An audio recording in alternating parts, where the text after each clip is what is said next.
एक सूरव नाम का गांव था। उस गांव में एक मीरा नाम की औरत रहती थी। गांव के सभी लोग उसे अपना आदर्श मानते थे, क्योंकि वह अपना घर अकेले खुद के दम पर चलाती थी। जो भी मुसीबत में रहते थे, मीरा उनकी मदद भी कर दिया करती थी। जब से उसके पति की मृत्यु एक सड़क हादसे में हुई थी, तब से मीरा अपने परिवार की जिम्मेदारी खुद के कंधे पे उठा ली थी। गांव में मीरा की एक फल की बागान थी। उस बागान को मीरा ने खुद से ही सजो कर बनाया था। मीरा अपने काम को बिल्कुल कुशलता से जानती थी।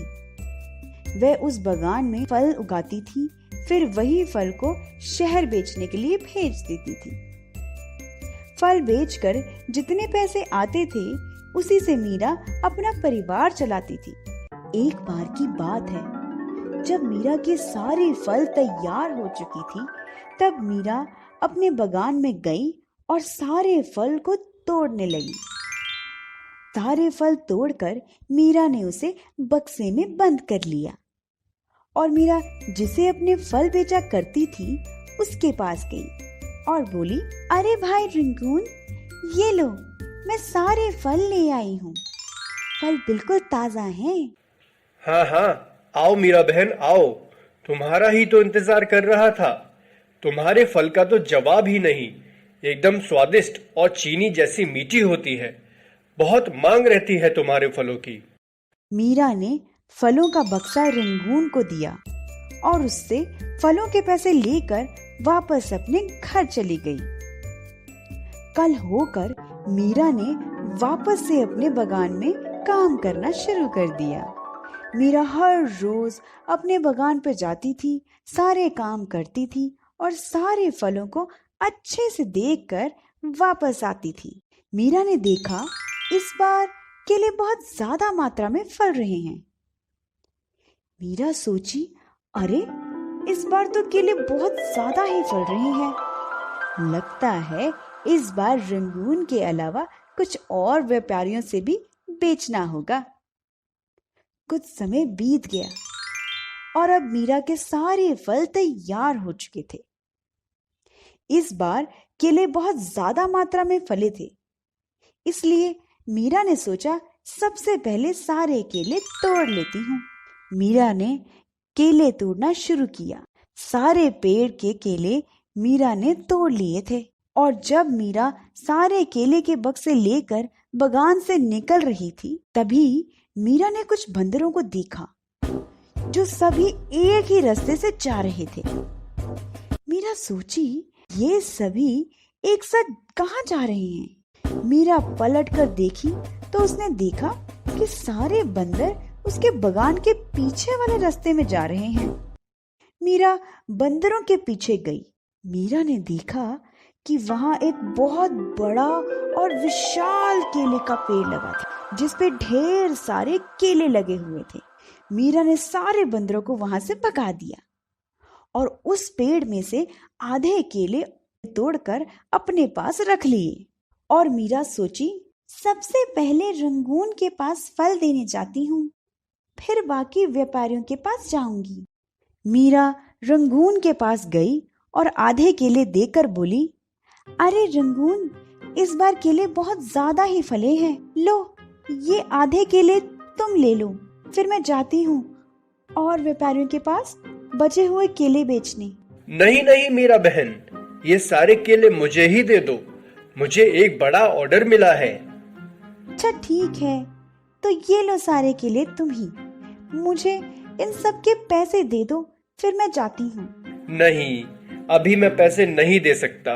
अभी मुझे ऑर्डर पूरा करने के लिए और भी केले चाहिए।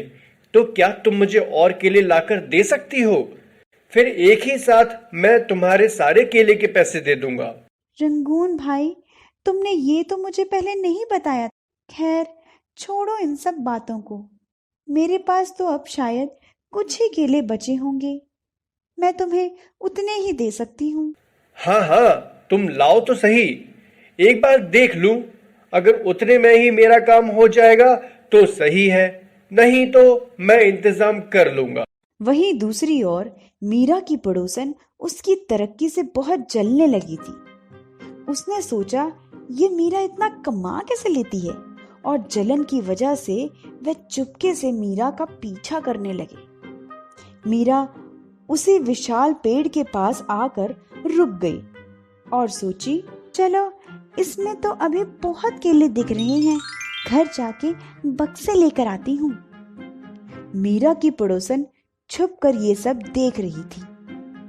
जैसे ही मीरा वहां से अपने घर गई, मीरा की पड़ोसन उस पेड़ के पास आई और उसमें जितने केले बचे थे उन सभी केलों को काट कर बंदरों में बांट दी और वहां से भाग गई। मीरा घर से बक्से लेकर वापस उसी बड़े और विशाल पेड़ के पास गई और उसने देखा उस पेड़ के सारे आधे बचे हुए केले बर्बाद हो गए थे। वो काफी उदास होकर वहां बैठ गई। तभी मीरा का बेटा वहां आया और बोला, माँ, मुझे एक केला खाने को दो ना। मीरा उदासीन आवाज में बोली, बेटा केले तो नहीं बचे, और ये कहकर उठने लगी। तभी उसने देखा कि एक केला पेड़ के कोने में चमक रहा। उसे लगा कि एक केला बचा हुआ है। उसने अपने बेटे को कहा, उस केले को तोड़कर खा लो। जब उसके बेटे ने उस केले को खाने के लिए छिला, तभी वो भागा भागा मीरा के पास आया और बोला, माँ देखो, ये कैसा अजीब सा केला है, ये तो सोने की तरह चमक रहा है। मीरा आश्चर्य में आ गई और फौरन उस केले को देखा। उसने पाया कि वो एक सोने का केला था। वो खुशी से उसे देख ही रही थी। तभी उसे फिर से अपने बेटे की पुकार सुनी। वो अपने बेटे के पास आई तो देखा कि जहां पर उसके बेटे ने उस केले का छिलका फेंका था, वहां एक नया केले का पेड़ आ चुका था। मीरा अत्यंत सोच में पड़ गई। तभी उसे रंगून का ख्याल आया और वो तुरंत सारे केले तोड़कर रंगून के पास ले गई और रंगून से फलों के पैसे लेकर मीरा खुशी से घर की ओर लौट ही रही थी। तभी उसने अपनी पड़ोसन की बातें सुन ली। वो अपने पति को सारी बातें बता रही थी जो उसने मीरा के साथ किया था। मीरा उसके पास गई और पूछी, बहन, तुम्हें मुझसे किस बात की दिक्कत है जो तुमने मेरे साथ ऐसा किया?